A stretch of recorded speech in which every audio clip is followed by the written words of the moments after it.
Hello, everyone, and welcome back to the last segment of the GSMC Fantasy Sports Podcast for the day. And we are going to end with a segment, much like the last one, looking at the worst team from last year, the Carolina Panthers.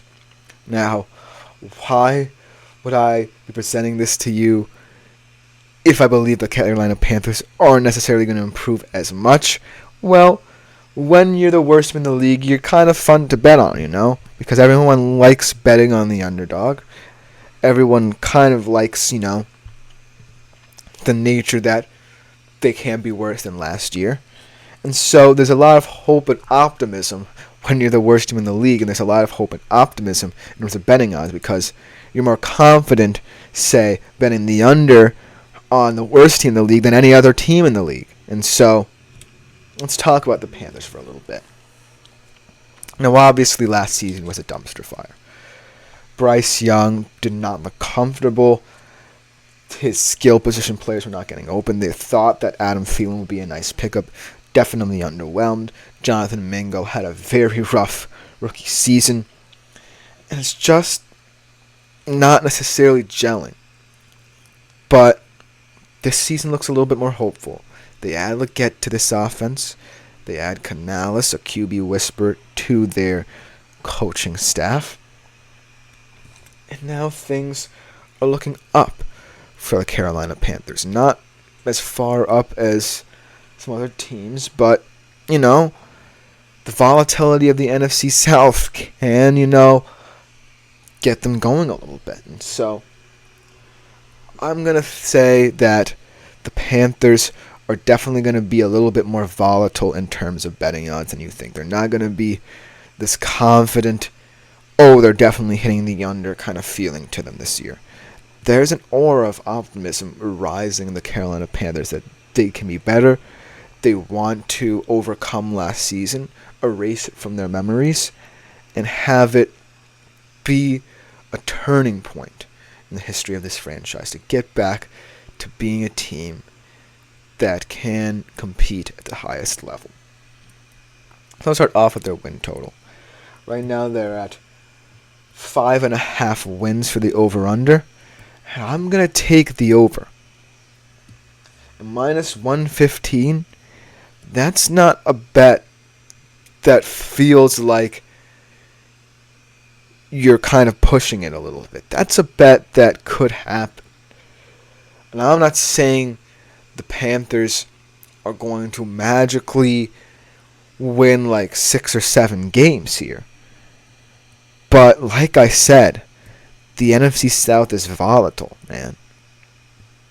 I don't know if the Indianapolis Colts are going to be for real if Anthony Richardson isn't what they thought there was going to be. Jacksonville certainly has... No, wait, I'm talking about the AFC South. The NFC South is the Falcons. They obviously have Kirk Cousins now. They think that their offense is going to magically, transform into this juggernaut. But at the end of the day, Kirk Cousins is coming off an Achilles injury. And this offense really hasn't necessarily had a consistent level of quarterback play or a consistent offensive producer, for that matter, outside of, Drake London. Maybe Bijan can be that guy if he gets more touches like Raheem Morris said. But at the end of the day, this Falcons offense just seems like an on-paper team right now. Then we look at the Saints and their, situation. They have Chris Olave, but is Derek Carr still a serviceable NFL quarterback? Who knows? And then the Bucs certainly shocked a lot of people last year, but this year's different. The Panthers actually gained Dave Canales from Tampa Bay. And so I think there are some wins to be had for the Panthers where they can shock some people a little bit. I think that if any one of those NFC South teams has an off day, this is now a team that can take advantage of that. So I would not be shocked if at the end of the season we're looking at a 6-11 Carolina Panthers squad. Now let's talk about one that's a little bit less realistic. Bryce Young over 3,175.5 yards.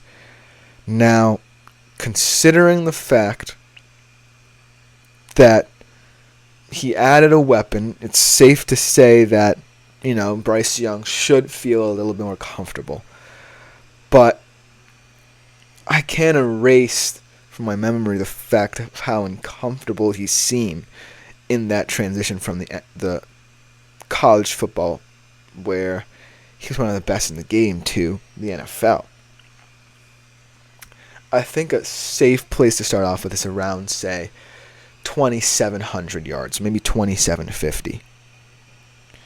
Now, the reason why I think that is because I don't think that Bryce Young needs to be the best player on this team. He needs to just simplify things, not overthink, and just operate the offense the way Dave Canales tells him to, because Dave Canales is going to have a very domineering presence in this team. I think his word needs to become gospel for Bryce Young to succeed, because right now, Bryce Young seems like someone who definitely does not have the support system that other rookie quarterbacks have. I look at CJ Stroud from last year and his first season as a rookie, and he immediately gained the trust of everyone there. And I look at Caleb now and how he's performing. I don't say the same about Bryce Young. A lot of quietness is surrounding the Carolina Panthers about what's going on with Bryce Young and how he performs. Not a lot of support has been talked about with Bryce Young. And so, I think a realistic goal for Bryce Young wouldn't be over 3,000 yards. Minus 115 is an appealing bet because you don't lose a lot of money if you get it wrong. But it just seems that right now, where Bryce Young is relative to others is very worrying, because you don't hear about the same positivity you hear about with a CJ Stroud or a Caleb Williams. You don't hear what Carolina's doing training camp-wise. And so, while he certainly is adding more experience to his wide receiver room, I like the addition of Deontay Johnson as well, another guy who's added to this wide receiver room. I think that it's more of a Bryce Young thing than trying to, force him to throw passes down the field than anything. I think Dave Canales really simplifies a lot of things, and I think that Bryce Young could be very similar to a Baker Mayfield, where he just gets the job done. And at that current moment in time, I think that's what these Carolina Panthers need to focus on. Now let's talk about their Week 1 game. They face the New Orleans Saints, perhaps the one team that I'm confident they can beat in this division on any given day. But it kind of sucks that it comes at the beginning of the year. You know what I mean? Both of these teams be feeling each other out, and it could be one of those games that's not entertaining at all. It could be a snooze fest here, and I don't think either of these teams will put up much of a fight against each other. That being said, there's extreme value in betting the under here, because Dennis Allen coached teams are terrible against the spread, but that says more about the Saints than it does the Panthers, because I would not be confident in betting on either of these teams. This game in Week 1 is a game that I will not feel comfortable, where, unlike the Bills and Cardinals, where those two quarterbacks, Bryce Young and Derek Carr, does not excite me.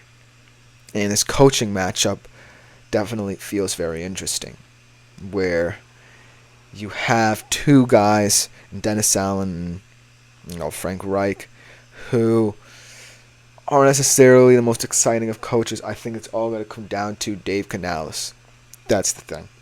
If Dave Canales can get the best out of Bryce Young, then that shows that the Carolina Panthers care about his development more than I believe.